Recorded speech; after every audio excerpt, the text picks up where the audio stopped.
Puji Tuhan, Shalom Bapak Ibu Saudara Jemaat Home Ministry dimanapun Anda berada yang mengikuti ibadah melalui online pada saat ini. Kita akan sama-sama mempersiapkan hati kita untuk masuk dalam ibadah Home Ministry. Kita sama-sama menyembah Tuhan. Namun sebelumnya kita mau berdoa kepada Tuhan. Kemuliaan bagi Tuhan di tempat maha tinggi. Kemuliaan bagi Tuhan di tempat maha tinggi. Kau Raja diagungkan dan dipuji. Datanglah kerajaan-Mu, jadilah kehendak-Mu. Seluruh bumi penuh kemuliaan-Mu. Kemuliaan bagi Tuhan, kemuliaan bagi Tuhan di tempat maha tinggi.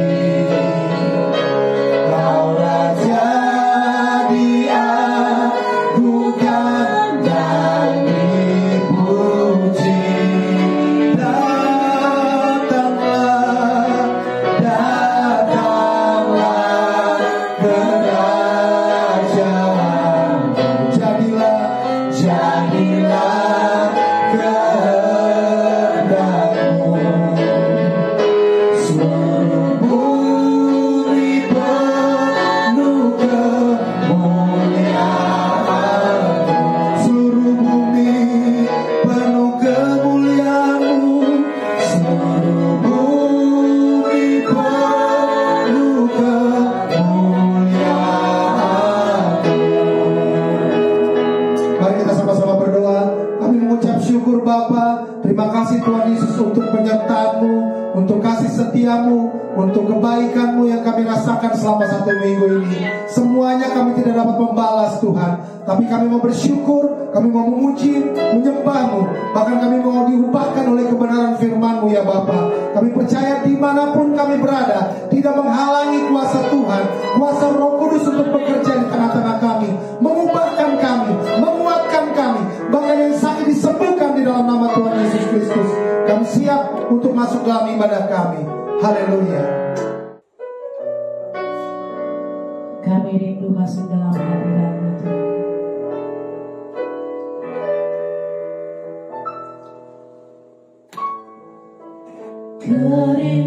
Kerinduanku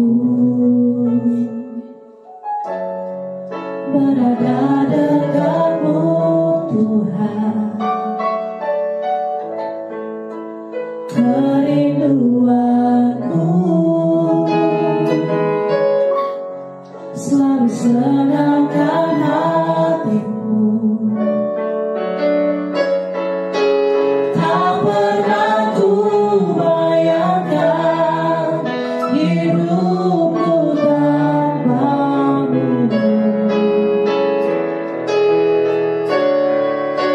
Yang menjadi hasratku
Yesus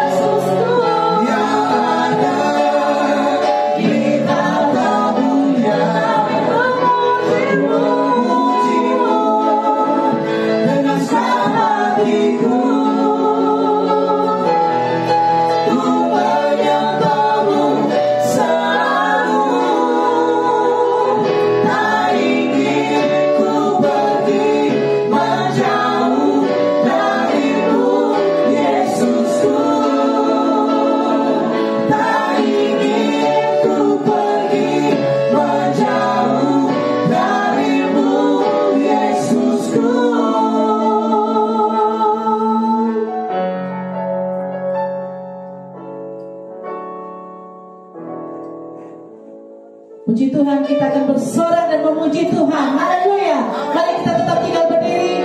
Kita akan mengatakan nyanyi glory bagi Sang Raja. Haleluya.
Kita sambut Sang Raja.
Berbicaralah bagi kami Bapa.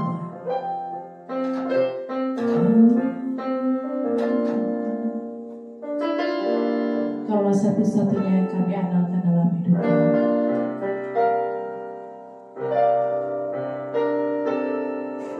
Engkau Tuhan yang setia, waktumu selalu yang terbaik. Engkau Tuhan sandaranku, dan ku hanya berharap padamu. Tuhan yang setia, Engkau Tuhan yang setia, waktumu selalu yang terbaik. Engkau Tuhan sandaranku, dan ku hanya kan berharap padamu. Satu-satunya yang ku andalkan, satu-satunya yang ku percaya. Engkau sumber kekuatan, sumber pengharapan, sumber kedamaian. Satu-satunya yang ku andalkan, satu-satunya yang ku percaya. Engkau Tuhan memberkati, Tuhan penyembuhku, Tuhan pulihku.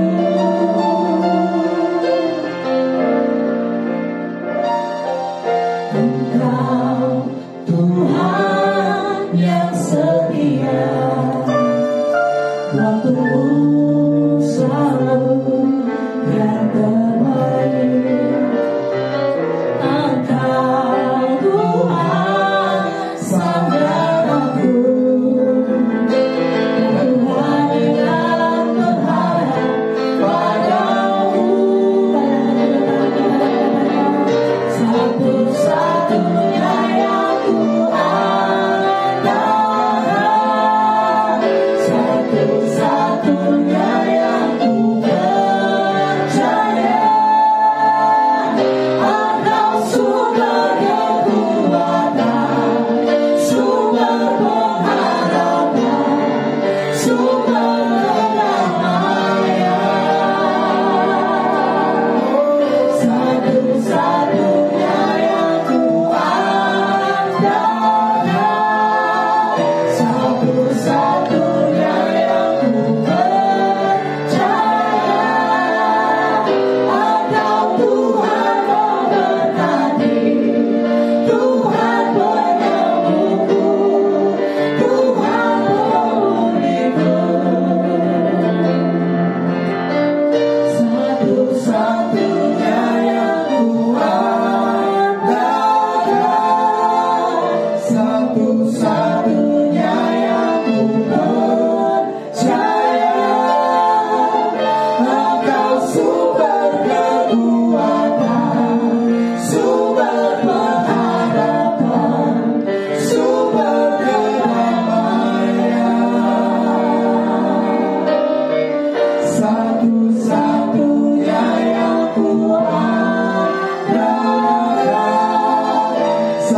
Shalom, Sobat Home Ministry dimanapun Anda berada.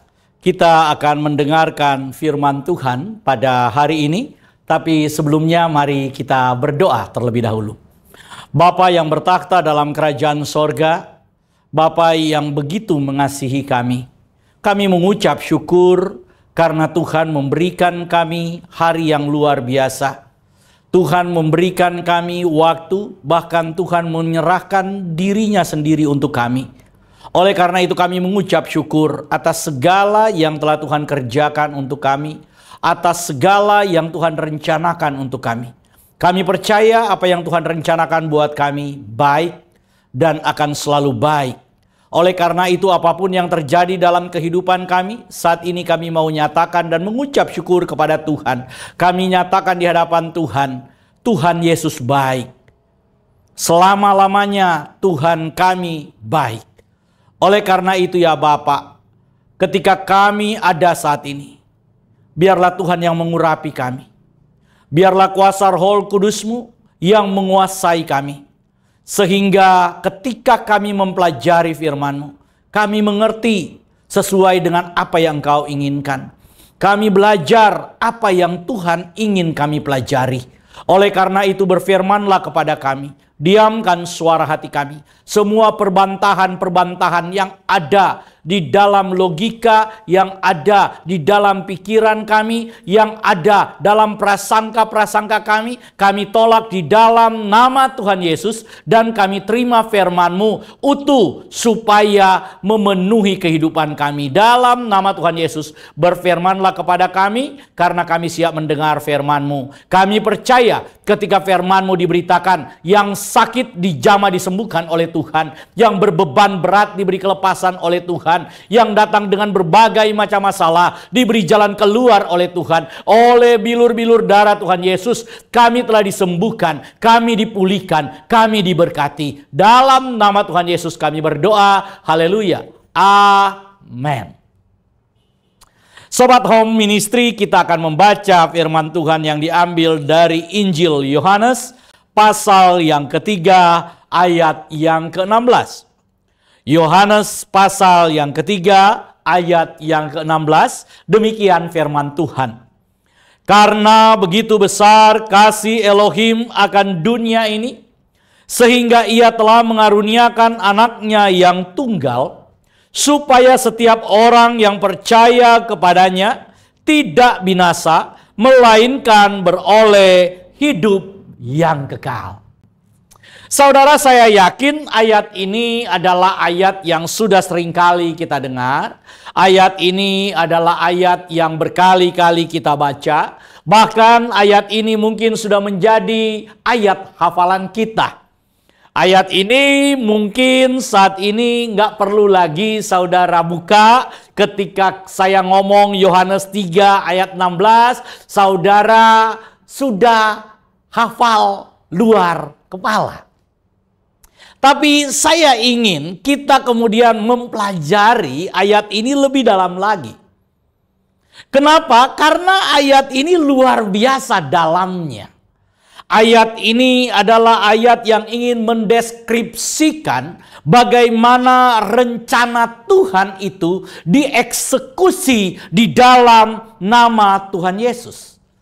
Bagaimana rencana Tuhan yang luar biasa besar itu kemudian dikerjakan oleh Yesus Kristus. Oleh karena itu mari kita perhatikan bahwa dasar dari rencana Tuhan, dasar dari apa yang kita bicarakan sebelumnya, minggu-minggu sebelumnya, apa tujuan manusia diciptakan, bagaimana manusia kemudian mengalami pemulihan, bagaimana karya keselamatan itu dikerjakan, bagaimana karya keselamatan itu direncanakan di dalam kekekalan, di dalam kairosnya Tuhan, kemudian diejawantakan atau dilaksanakan di dalam kronosnya kita. Semua itu didasarkan pada satu kata, kasih. Kasih. Tapi yang harus kita pahami di sini bukan kasih dalam standar manusia. Mengapa? Nanti kita akan lihat bagaimana manusia mengasihi. Tapi yang akan kita bicarakan di sini ayatnya begitu jelas dan begitu tegas berkata, karena begitu besar kasih Elohim. Karena begitu besar kasih Bapa akan dunia ini. Karena begitu besar kasih Tuhan akan dunia ini. Jadi saudara, dasar yang kita bicarakan dari karya keselamatan, dari rencana Tuhan yang luar biasa, dari tujuan menciptakan saudara dan saya, dari tujuan Tuhan menciptakan semesta ini, dasarnya itu adalah kasih. Mengapa kasih? Karena sebelum segala sesuatu ini ada, saudara, saudara harus memahami sebelum segala sesuatu ada, yang ada itu cumalah Tuhan. Yang ada itu cumalah Elohim. Yang ada adalah eksistensi keberadaan yang sejati itu, yaitu Tuhan. Saudara, sebelum segala sesuatu ini diciptakan, yang ada cuma diri Tuhan. Di dalam diri Tuhan itu ada pikiran, ada logos. Di dalam diri Tuhan itu ada roh. Karena itu, dalam diri Tuhan itu, dia ada logos atau firman, dia juga ada roh. Nah, Bapa mengasihi firman melalui perantaraan roh. Jadi saudara, di dalam diri Elohim itu sudah ada sirkulasi mengasihi. Oleh karena itu firman Tuhan berkata dalam surat Yohanes, Elohim itu adalah apa? Kasih. Mengapa Elohim itu adalah kasih? Karena sirkulasi kasih itu terjadi dalam diri Elohim sejak kekal, sebelum segala sesuatu itu ada. Sebelum segala sesuatu itu ada, Elohim itu sudah mengasihi firman-Nya itu di dalam dirinya melalui Roh Kudus. Oleh karena itu, kita perlu memahami ketika firman Tuhan berkata, karena begitu besar kasih Elohim. Pertanyaannya, seberapa besar kasih Elohim itu? Kalau Elohim mengasihi dan kasihnya dikatakan besar, seberapa besar kasih Elohim itu? Saudara, kalau saya berkata misalnya, wah, rumah itu besar. Nah, saya berkata besar, itu kan berdasarkan ukuran yang pernah saya lihat. Rumah paling besar yang saya lihat sebesar apa? Oke? Karena saya melihat rumah yang paling besar itu adalah rumah saya misalnya. Maka ketika melihat rumah yang lebih besar dari rumah saya akan berkata, rumah itu besar. Tapi ketika misalnya, ini misalnya saudara ya, Pak Prabowo yang sudah biasa tinggal di rumah yang besar, di Hambalang, rumah yang besar itu. Kemudian ketika dia lihat rumah yang saya bilang besar, dia cuma senyum dan ketawa. Kalau saya ngasih angka nih rumah ini nggak besar, ini paling 5 atau 11. Dia akan menilai rumah itu kecil. Kenapa? Karena standarnya dia ada yang lebih besar. Dia pernah ngelihat yang lebih besar. Sekarang kalau Tuhan yang berkata kasihnya besar, kira-kira standar besarnya itu seperti apa, saudara? Kalau mungkin saudara ada yang berkata besar, karena standarnya dia sesuai dengan apa yang dia ketahui. Ketika saudara berkata, saya sangat mengasihi, standar saudara mengasihi itu, yang kalau saudara bilang besar itu sebesar apa? Ada batasnya. Kenapa? Karena kita kemudian mengasihi berdasarkan ukuran yang pernah kita terima. Ulang saudara ya. Standar kita mengasihi itu biasanya berdasarkan ukuran yang pernah kita terima. Kalau kita itu nggak pernah menerima kasih dari orang tua kita yang cukup, maka kita akan sulit mengasihi. Kalau kita itu tidak pernah menerima kasih yang besar dari orang-orang sekitar kita, maka kita juga akan sulit memberikan kasih yang besar. Ketika kita mengasihi, misalnya, standar yang kita berikan itu kecil. Tapi karena kita tidak pernah menerima ukuran kasih yang besar, kita akan berkata bahwa kita sudah mengasihi dengan besar, dengan luar biasa. Oleh karena itu saudara, sebagai orang percaya, Tuhan kemudian mengajak kita untuk kemudian menjadikan standar kasih itu bukan berdasarkan apa yang pernah kita rasakan, apa yang pernah kita terima, apa yang pernah kita alami, tapi berdasarkan apa yang Tuhan berikan buat saudara dan saya.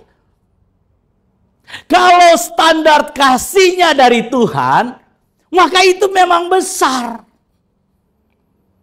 Ukuran besarnya Tuhan, saudara nggak bisa kemudian takar. Saudara nggak bisa ukur. Karena standar Tuhan yang besar itu berdasarkan Tuhan yang besar. Kalau saudara berkata, Tuhan Maha Besar. Saudara berkata, El Shaddai. Saudara berkata bahwa Tuhan itu maha. Kalau itu yang saudara katakan tentang standar Tuhan, maka saudara harus memahami bahwa ketika Tuhan berkata, Dia mengasihi dengan kasihnya yang besar, itu kebesaran kasihnya, standarnya adalah dirinya sendiri. Adalah kebesaran Tuhan itu sendiri. Adalah kedalaman Tuhan itu sendiri. Inilah standar yang diberikan Tuhan kepada saudara dan saya. Karena itu saudara, ketika di dalam Injil Matius ada kemudian ajaran Yesus dan ajaran hukum Taurat, Tuhan Yesus memberikan standar yang berbeda. Apabila ada hukum yang berkata, katanya mata ganti mata, gigi ganti gigi. Apabila ada yang suruh berjalan 1 meter, Tuhan bilang jalan 2 meter. Apabila ada yang tampar pipi kiri, tampar pipi kanan, kasih apa? Pipi kiri juga. Saudara ngerti nggak nih? Nih, kalau orang tampar pipi kanan, berarti dia tampar dengan tangan kiri. Kidal. Itu ringan tuh. Lihat ya saudara. Kalau ada yang tampar pipi kanan, kasih pipi kiri. Kalau ditampar pipi kanan ini, saudara tahu nggak? Itu pakai tangan kiri. Saudara paham nggak? Nih kalau kita hadap-hadapan, nih kanannya saya, berarti kirinya saudara kan? Betul nggak? Coba tangan kiri mana? Angkat. Nah, tangan kiri saudara angkat, berarti kan di posisi kanan saya. Kalau saudara tampar saya, berarti tampar pakai tangan kiri. Tuhan bilang, kasih pipi kiri. Berarti saudara nampar pakai tangan, lebih kenceng nggak? Itu. Jadi standar Tuhan itu beda saudara. Oleh karena itu, di dalam Injil Yohanes, Tuhan Yesus bilang, kamu sudah mendengar hukum, kasihilah sesamamu manusia seperti apa? Dirimu sendiri. Standarnya Taurat adalah dirimu sendiri. Kalau engkau ingin dikasihi, kasihi juga orang lain. Segala sesuatu yang engkau ingin orang lain perbuat kepadamu, perbuatlah itu kepada mereka. Disitulah tergantung atau terletak seluruh hukum Taurat, kata Tuhan Yesus. Segala sesuatu yang engkau inginkan orang lain perbuat kepadamu, perbuatlah demikian kepada mereka. Ini standar Taurat. Taurat sudah mengajarkan, kata firman Tuhan, kata Tuhan Yesus, Kasihilah sesamamu manusia seperti dirimu sendiri. Tetapi aku memberikan perintah baru kepadamu.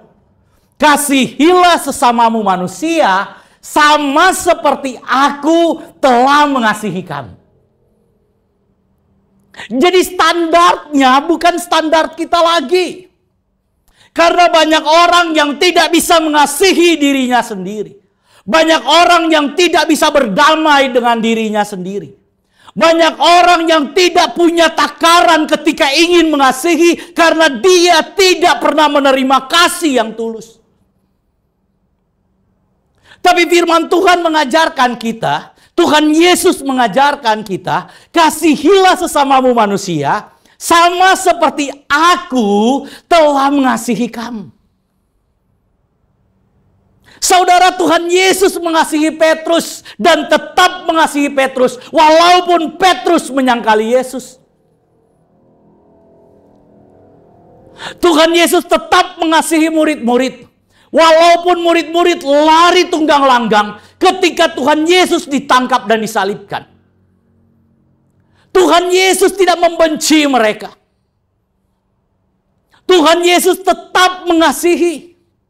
Karena itu Tuhan Yesus bilang bahwa standarnya sama seperti aku telah mengasihi kamu, yaitu aku memberikan diriku untukmu. Wah, luar biasa saudara. Luar biasa. Jadi kalau kita bicara kasih yang besar itu adalah kasih dengan ukuran eksistensi, keberadaan dari Tuhan itu sendiri, di mana Tuhan itu besar, maha besar, tidak terjangkau pikiran saudara dan saya, tidak mampu kita ukur. Itulah kasih Tuhan. Jadi kalau firman Tuhan berkata, karena begitu besar kasih Elohim akan dunia ini, maka ukuran besarnya itu adalah kebesaran Tuhan itu. Adalah diri Tuhan itu sendiri. Oleh karena itu selanjutnya, karena ukuran kasih Tuhan yang besar itu adalah diri Tuhan itu sendiri, maka selanjutnya dikatakan sehingga. Nah, perhatikan saudara. Firman Tuhan berkata, karena begitu besar kasih Elohim, ukuran kasih Tuhan yang besar itu adalah apa?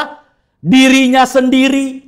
Karena kasih Tuhan yang besar itu standarnya, ukurannya, takarannya adalah diri Tuhan itu sendiri, maka akibat dari kasih Tuhan yang besar itu, sebesar diri Tuhan itu sendiri, ayatnya bilang, sehingga ia Elohim atau Tuhan yang besar itu, yang mengasihi dengan kasih yang besar itu, mengaruniakan anaknya yang tunggal. Wow.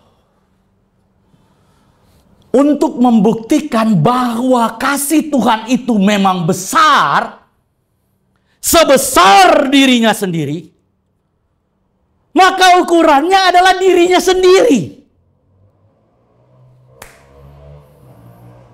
Luar biasa firman Tuhan ini, saudara. Saudara, Tuhan bukan berkata begini, karena begitu besar kasih Tuhan akan dunia ini, begitu besarnya sehingga dia mengirimkan malaikat-malaikat yang besar untuk menyelamatkan manusia.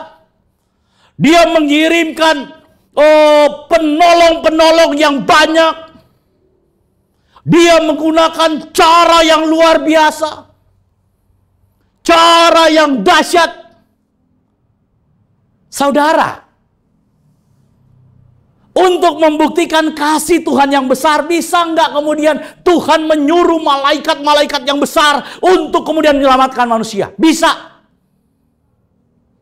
Bisa. Tapi sekali lagi, ukuran kasih yang besar itu nggak terpenuhi. Ukuran kasih yang sebesar diri Tuhan itu tidak terbukti. karena cuma mengutus utusan. Oleh karena itu saya ingin katakan kepada saudara, Yesus bukan cuma utusan. Kalau Yesus cuma utusan, maka itu artinya tidak bisa kehadiran Yesus. Yesus yang kemudian turun itu mengerjakan pekerjaan-pekerjaan Bapa. Kalau dia hanya utusan, itu tidak membuktikan kasih Elohim yang besar. Oleh karena itu saudara, ini perlu kita pahami. Bapa Elohim itu bukan cuma mengutus.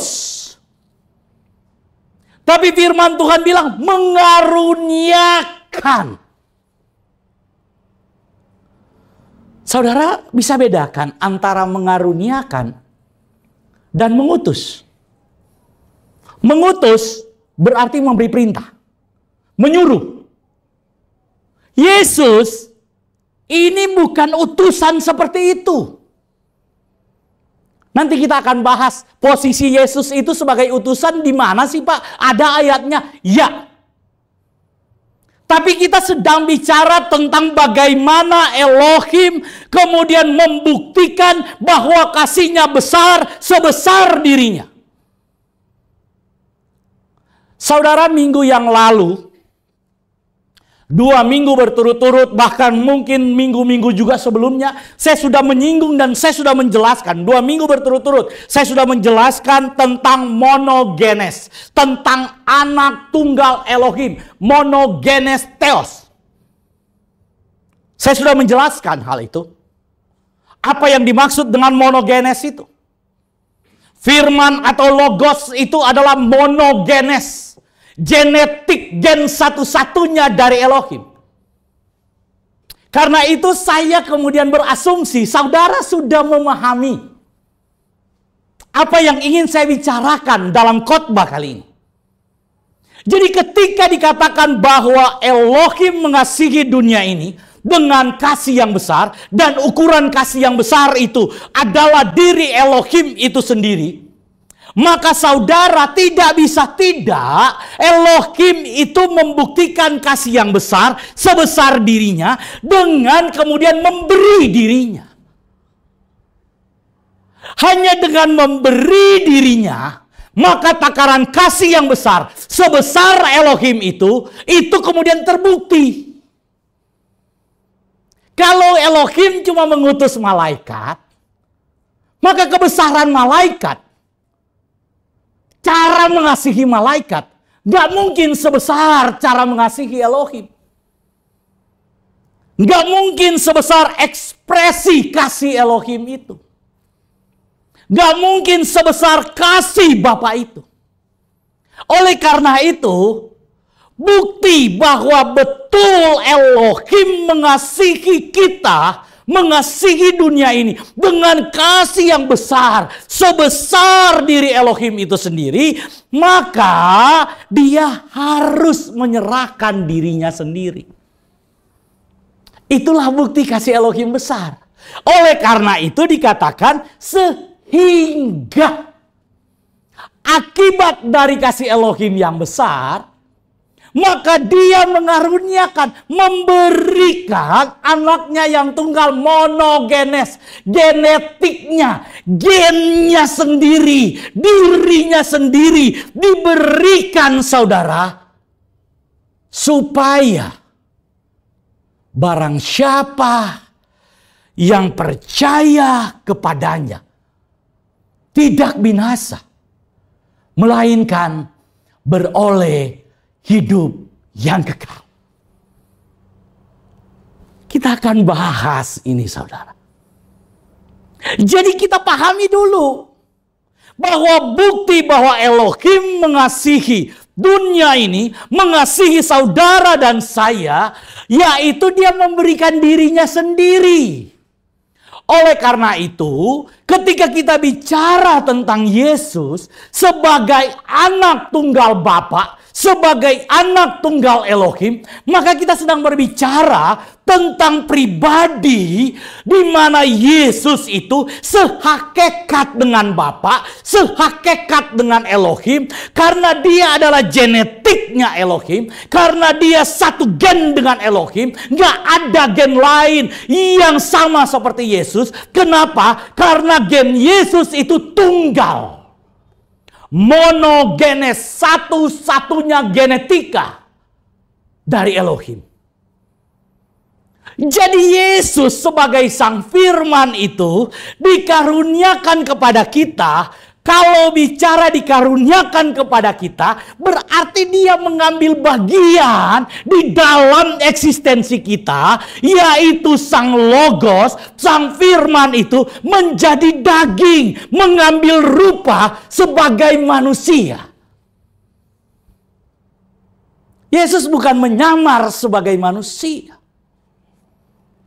tapi firman yang tidak terjangkau itu, firman yang transenden itu, menjadi pribadi yang imanen, bertakhta di dalam daging, Shekinah glory yang mulia itu, yang dinanti-nantikan oleh semua umat itu sekarang bertakhta di dalam daging, mengambil daging sebagai rumahnya, mengambil bagian di dalam daging, merendahkan diri di dalam daging, melepaskan semua atribut keilahian supaya dia bisa berada di dalam daging, supaya saudara dan saya yang dari daging ini terhisap di dalam kekekalannya.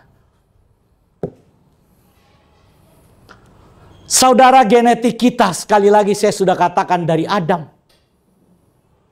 Tetapi ketika kita dilahirkan kembali di dalam Yesus, ketika saudara percaya kepada Yesus, Yohanes 1 ayat 12 berkata, barang siapa yang percaya kepadanya diberinya kuasa untuk menjadi anak anaknya.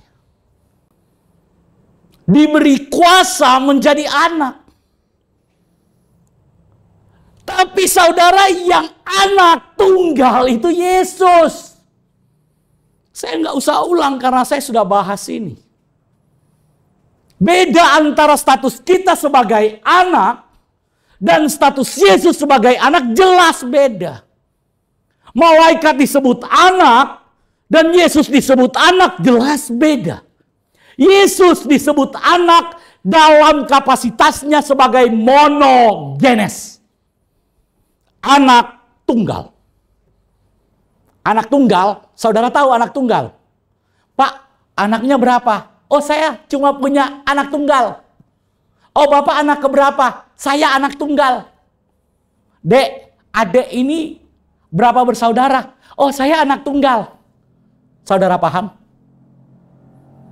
Saudara paham anak tunggal? Itu anak tunggal. Jadi kalau ada yang dibilang bahwa kita ini anak, Yesus anak, sama kita dengan Yesus.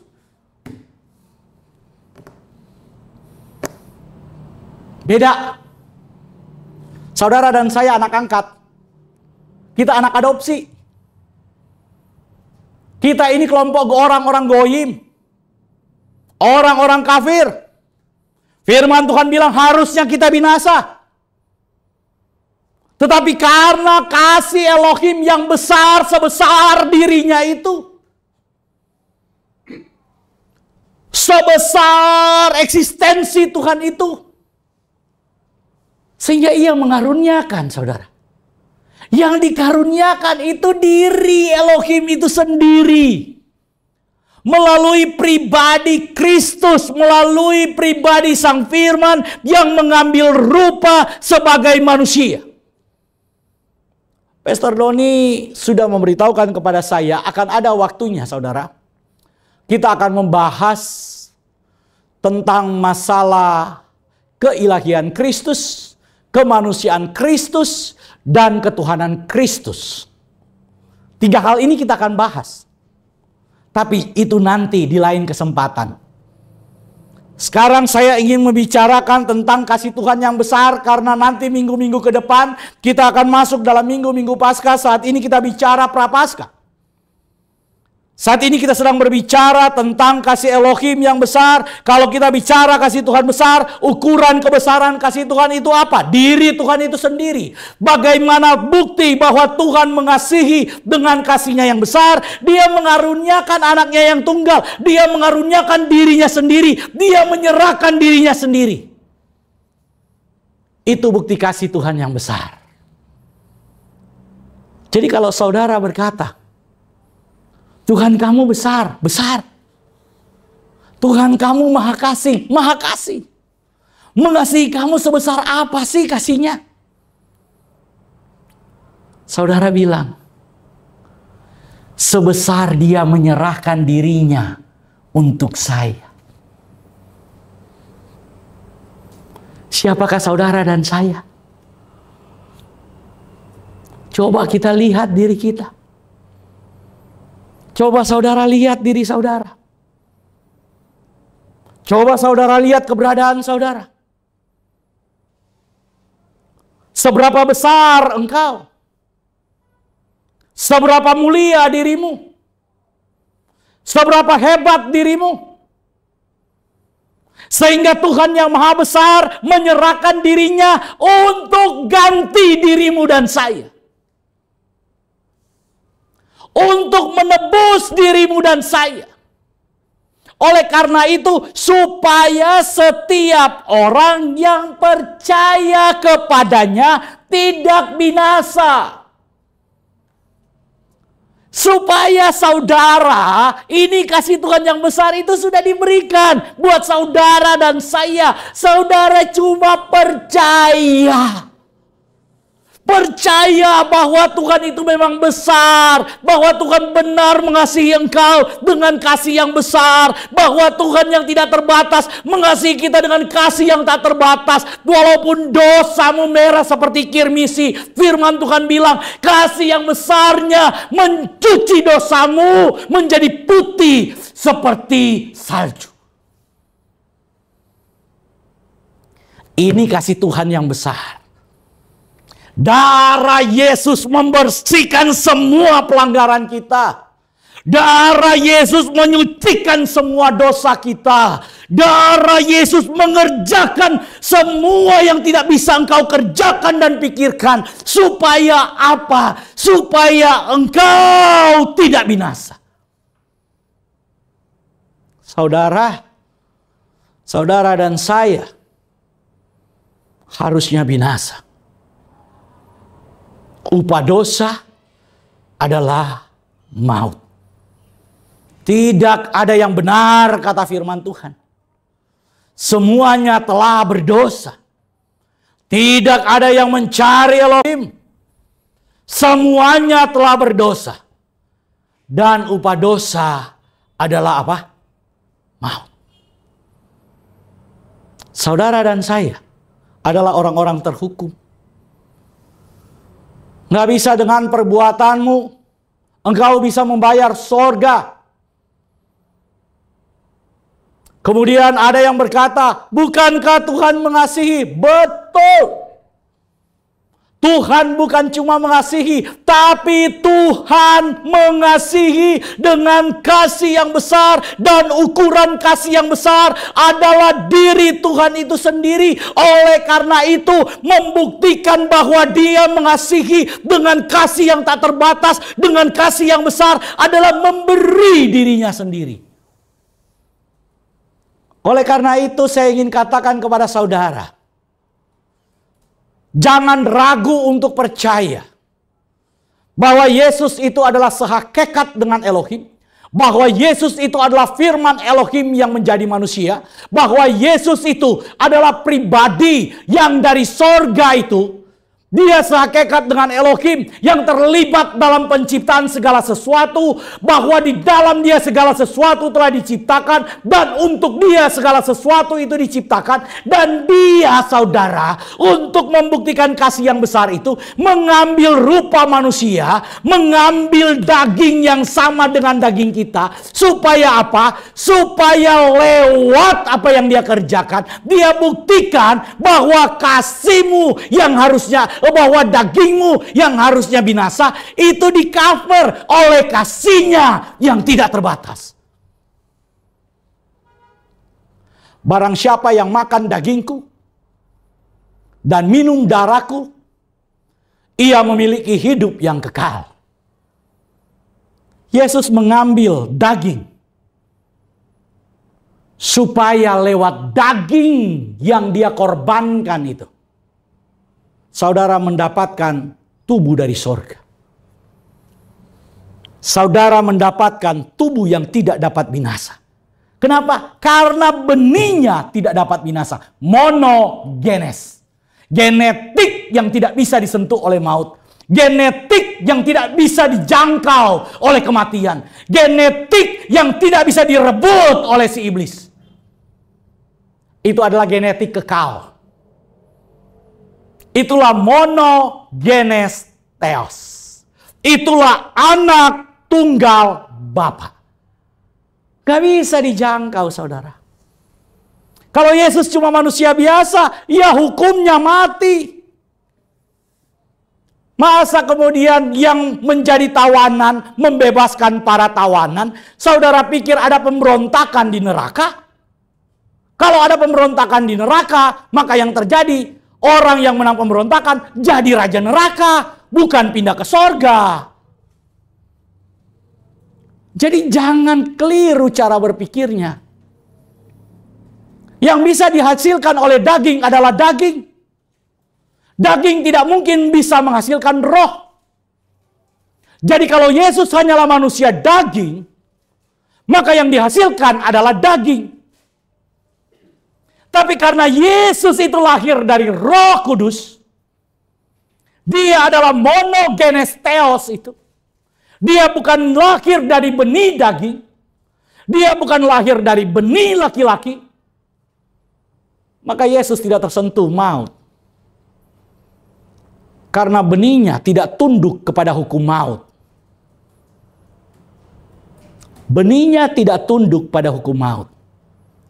Dan barang siapa yang percaya kepadanya tidak binasa, melainkan beroleh hidup yang kekal.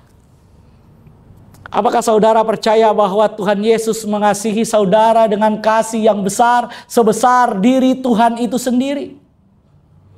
Kalau saudara percaya bahwa Tuhan Yesus mengasihimu dengan kasih yang besar, mengasihi saya dengan kasih yang besar, maka saudara harus percaya tidak ada dosa yang tidak bisa diampuni oleh Yesus. Tidak ada dosa yang tidak bisa ditebus oleh darah Yesus. Tidak ada kesalahanmu yang tidak bisa diampuni oleh Yesus. Karena Tuhan, karena Elohim telah menyerahkan dirinya sendiri supaya saudara dan saya memiliki hidup. Tuhan mengganti tubuh mautmu. Tuhan mengganti tubuh maut saya. Dengan apa? Dengan tubuh ilahi. Dengan tubuh sorgawi. Dengan benih ilahi. Inilah kasih Tuhan yang besar. Pada minggu yang akan datang, kita akan bicara tentang wujud kasih Tuhan yang besar yang dikerjakan oleh Yesus Kristus. Melalui kedatangannya ke dunia, dia lahir, mengambil rupa manusia. Dia kemudian hidup sebagai manusia, menanggalkan semua otoritas, menanggalkan semua kekuasaan, menanggalkan semua atributnya. Dia tanggalkan semua itu supaya dia bisa menjadi manusia sama seperti saudara dan saya. Kitab Ibrani bilang, dia sama dengan saudara dan saya, tapi dia tidak berdosa. Yang membedakan saudara dan saya, yang membedakan kita dengan Yesus, Yesus tidak berdosa karena dia tidak lahir dari benih laki-laki. Dia tidak pernah lahir dari nafsu seorang laki-laki. Dia tidak pernah lahir dari nafsu seorang manusia. Tapi dia lahir sebagai manusia karena keinginan bapaknya. Karena keinginan Elohim. Karena keinginannya sendiri. Dia mengambil rupa manusia. Oleh karena itu saudara, jangan ragu untuk percaya. Jangan ragu untuk percaya. Percaya bahwa Yesus adalah firman yang telah menjadi manusia. Jangan ragu untuk percaya. Karena kalau saudara bilang, Elohim itu maha kasih. Elohim itu kasihnya besar. Elohim itu maha besar. Apa bukti bahwa Elohim itu kasihnya besar? Apa bukti bahwa Elohim itu maha besar? Buktinya, dia mengasihi kita dengan menyerahkan dirinya sendiri untuk menebus saudara dan saya. Itulah bukti kasihnya yang besar. Walaupun dalam rupa Elohim, kata Rasul Paulus, dia tidak menganggap kesetaraannya dengan Elohim sebagai milik yang harus dipertahankan. Tetapi apa? Ia telah merendahkan diri, ia menanggalkan semua atribut ilahi dan menjadi sama seperti saudara dan saya. Bukan cuma menjadi sama seperti saudara dan saya, dia merendahkan diri, bahkan mati di atas kayu salib sebagai orang yang terkutuk, supaya semua yang terkutuk ditebus lewat pengorbanannya. Luar biasa. Yesus masuk di dalam level yang paling rendah dari semua keberadaan manusia. Manusia terkutuk, dia menjadi manusia terkutuk karena kita. Supaya saudara dan saya yang terkutuk menerima kemuliaan yang dia berikan, menerima kemenangan yang dia berikan lewat pengorbanannya. Dia membayar. Membayar apa saudara? Bukan membayar kepada iblis. Dia membayar hukum dosa itu. Dia menebus. Nanti kita akan bahas itu pada saat Paskah. Kita akan bahas apa yang dimaksud dengan penebusan Kristus. Apa yang dimaksud dengan pengorbanan Kristus. Kita akan bahas sama-sama pada minggu-minggu Paskah. Pada minggu yang akan datang, saya akan melanjutkan khotbah saya ini. Kita akan belajar bagaimana kasih Tuhan yang besar itu telah dieksekusi oleh Yesus dengan mati di atas kayu salib. Dia masuk ke dalam jurang maut, dia bangkit, dia naik ke sorga. Dan firman Tuhan berkata dia menjadi buah sulung. Sebagai contoh bagi saudara dan saya. Sebagai frame bagi saudara dan saya. Bahwa manusia yang layak untuk masuk sorga adalah manusia yang tidak dikuasai maut. Manusia yang tidak mengenakan tubuh daging ini. Tapi manusia yang mengenakan tubuh sorgawi. Tuhan Yesus memberkati. Apapun yang saudara kerjakan, percaya Tuhan mengasihi saudara. Tuhan mengasihi saya. Tuhan mengasihi kita semua. Amin. Kita berdoa. Terpujilah Engkau, ya Tuhan Yesus, yang maha baik, yang maha kasih, yang maha mulia. Inilah kami. Kuasailah kami. Kami serahkan seluruh keberadaan kami. Apabila saat ini ada di antara kami yang sakit, kami minta jamalah kami.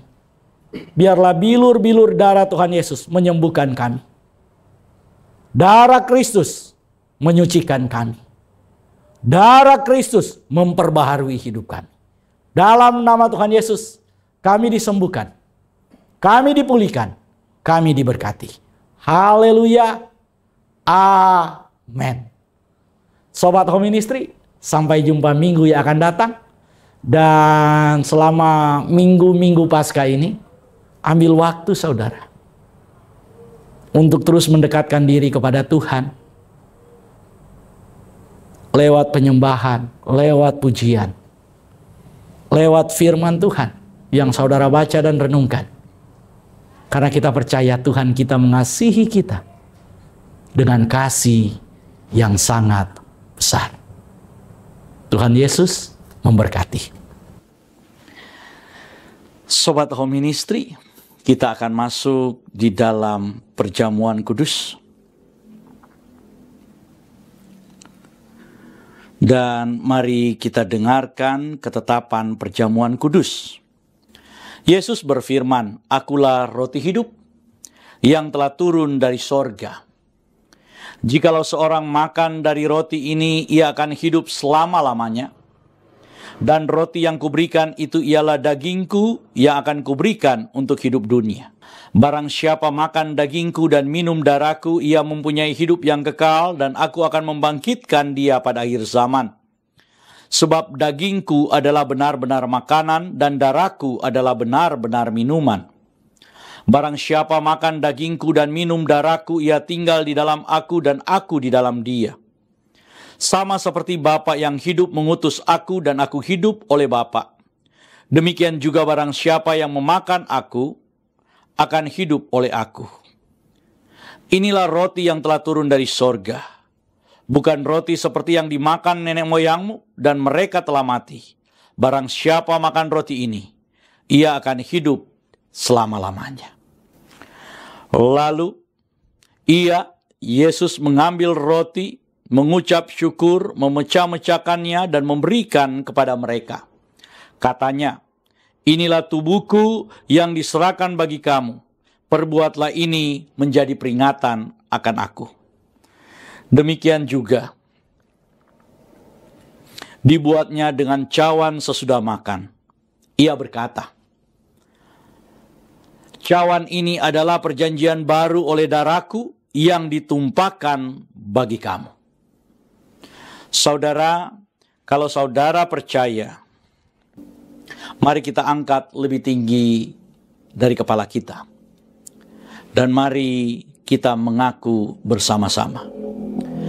Di dalam nama Tuhan Yesus, saya percaya kalau saya makan tubuh Yesus dan minum darah Yesus, maka semua kutuk telah dipatahkan. Saya percaya kalau saya makan tubuh Yesus dan minum darah Yesus, maka saya memperoleh hidup yang kekal. Saya percaya kalau saya makan tubuh dan darah Yesus, maka semua sakit penyakit saya telah disembuhkan. Saya percaya kalau saya makan tubuh dan minum darah Yesus, maka saya mendapat bagian dalam tubuh kebangkitan Yesus Kristus dan akan diangkat untuk bertemu dengan Tuhan Yesus di awan-awan yang permai. Oleh karena itu, demi nama Tuhan Yesus, saya terima tubuh dan darah Tuhan Yesus. Mari kita angkat terlebih dahulu tubuh Yesus dan kita katakan bersama-sama, "Inilah tubuh Tuhan Yesus." Mari kita makan bersama-sama dalam nama Tuhan Yesus. Mari kita angkat cawan yang berisi darah Tuhan Yesus.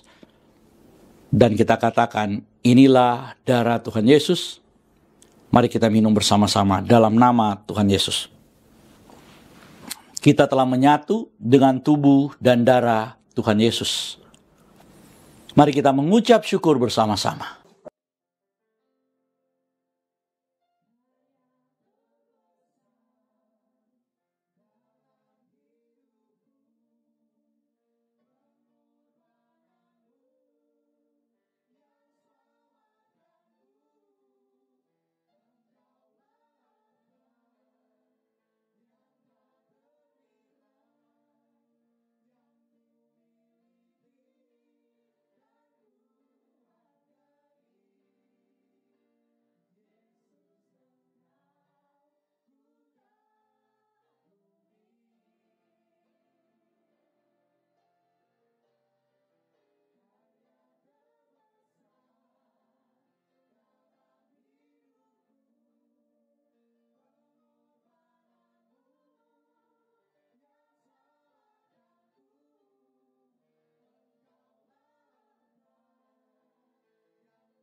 Jemaat Tuhan, milik Tuhan, kita sudah ada di penghujung ibadah kita.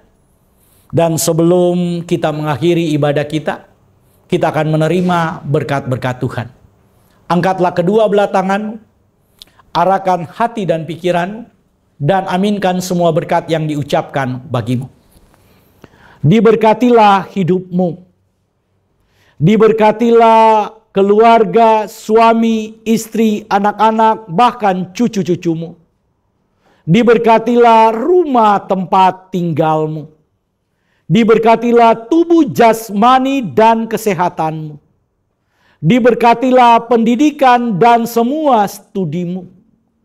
Dan diberkatilah pertumbuhan rohanimu. Biarlah semua berkat dari Bapa Sorgawi, Bapa Yahweh namanya.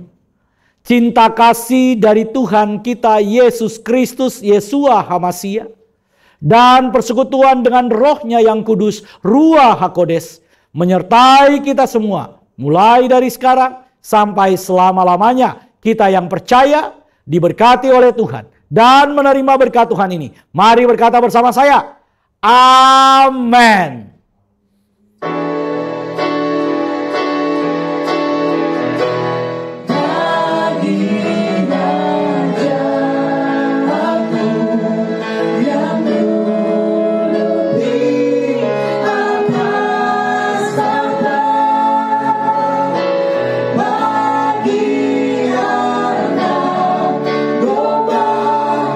Segala pujian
selesai. Selamat hari Minggu. Tuhan Yesus memberkati kita semua. Shalom.